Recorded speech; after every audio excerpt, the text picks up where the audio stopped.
নমস্কার বন্ধুরা, আজ তোমাদের জন্য নিয়ে এসেছি উড়িষ্যার বিখ্যাত ঐতিহ্যবাহী মিষ্টি ছানাপোড়া। বাইরেটা হালকা একটু শক্ত হলেও কিন্তু ভেতরটা একদম নরম তুলতুলে রসালো আর সুগন্ধে ভরপুর এই মিষ্টি মাত্র কয়েকটি সহজ উপকরণ দিয়ে ঘরেই একদম দোকানের মতন পারফেক্ট ছানাপোড়া বানানোর সম্পূর্ণ পদ্ধতি আজ তোমাদের সঙ্গে আমি শেয়ার করব।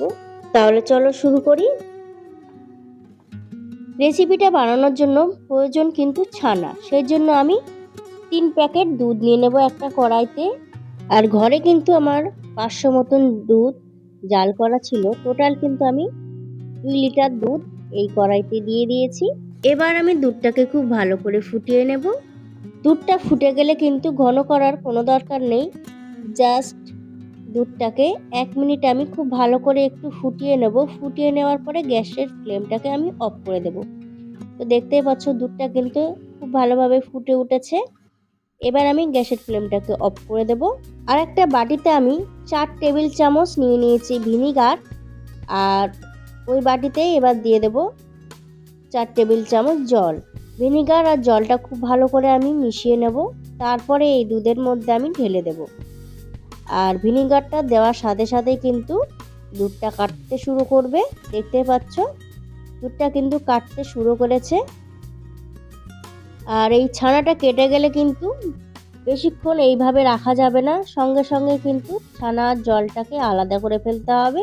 জলের মধ্যে ছানাটা বেশিক্ষণ থাকলে কিন্তু ছানাটা শক্ত হয়ে যেতে পারে, সেই জন্য এই কাজটা কিন্তু দ্রুত করতে হবে।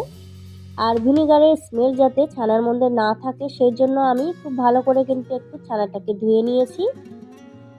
2 থেকে 3 বার আমি কিন্তু খুব ভালো করে ছানাটাকে ধুয়ে নিয়েছি। আর ধুয়ে নেওয়ার পরে একটা বাটিতে আমি ছানাটাকে রেখে দিয়েছি।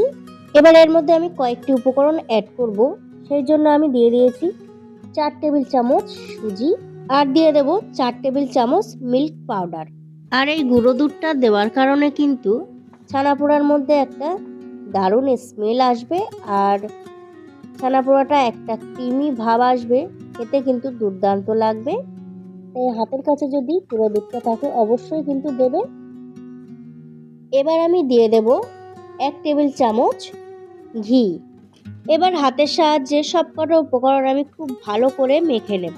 আর এখানে কিন্তু আমি এখনো চিনিটা ব্যবহার করিনি, এটা একটু ভালো করে মেখে নিই, তারপরে আমি চিনিটা ব্যবহার করব।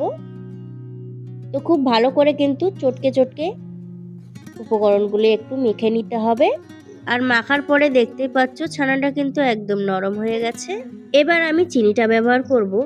তো চিনিটা আমি 1/3 কাপ দিয়ে দিয়েছি। আর চিনিটা দেওয়ার পরে আবারও কিন্তু খুব ভালোভাবে মেখে নিতে হবে। চিনিটা দেওয়ার পরে কিন্তু একটু নরম হয়ে আসবে, কারণ চিনিটা মেল্ট হয়ে গেলে একটু জল ছাড়বে। তো দেখতেই পাচ্ছ এখন কিন্তু একটু নরম হয়ে গেছে, কিন্তু যেহেতু সুজি দেওয়া হয়েছে সেজন্য আমি 10 মিনিট এটাকে রেস্টে রেখে দেব, তাহলে কিন্তু একদম পারফেক্ট হবে। এবার যে বাটিটাই আমি বসাবো ছানা পোড়াটা, সেই বাটিটা আমি রেডি করে নেব। সেই জন্য একটা বাটার পেপার আমি বাটিটার মধ্যে একটু সেট করে নিচ্ছি। তারপরে 1 চামচ ঘি দিয়ে বাটার পেপারের উপরে লাগিয়ে নেব। আর বাটির সাইডেও কিন্তু একটু ঘিটাকে মাখিয়ে নেব, তাহলে কিন্তু খুব সহজভাবে ছানা পোড়াটা বেরিয়ে আসবে। বাটিটা রেডি করতে করতে কিন্তু 10 মিনিট হয়ে গেছে। এবার পুরো ছানাটা আমি বাটিটার মধ্যে নিয়ে নেব। আর এখানে কিন্তু তোমরা কাজু কিশমিশও ব্যবহার করতে পারো। তো আমি এখানে কাজু কিশমিশ ব্যবহার করিনি, তোমরা কিন্তু চাইলে ব্যবহার করতে পারো। তো পুরো ছানাটাই কিন্তু আমি বাটিতে নিয়ে নিয়েছি। আর এবার ছানাটাকে আমি একটু সেট করে নেব হাতের সাহায্যেই। ছানাটা কিন্তু খুব ভালোভাবে সেট করে নিতে হবে, একটু চাপ দিয়ে দিয়ে কিন্তু সেট করে নিতে হবে। তো দেখতেই পাচ্ছ আমি কিভাবে সেট করে নিচ্ছি, ঠিক এইভাবেই কিন্তু করে নিতে হবে। তো এবার আমি ছানাটাকে স্টিমে বসাবো, সেই জন্য একটা আমি কড়াই নিয়ে নিয়েছি। আর কড়াইতে আমি দিয়ে দিচ্ছি লবণ। এবার এই লবণটাকে আমি হাতের সাহায্যে একটু ছড়িয়ে দেব। আর একটা স্ট্যান্ড বসিয়ে আমি কড়াইটাকে প্রিহিট করে নেব। তো 2 থেকে 3 মিনিট আমি কড়াইটাকে প্রিহিট করে নেব।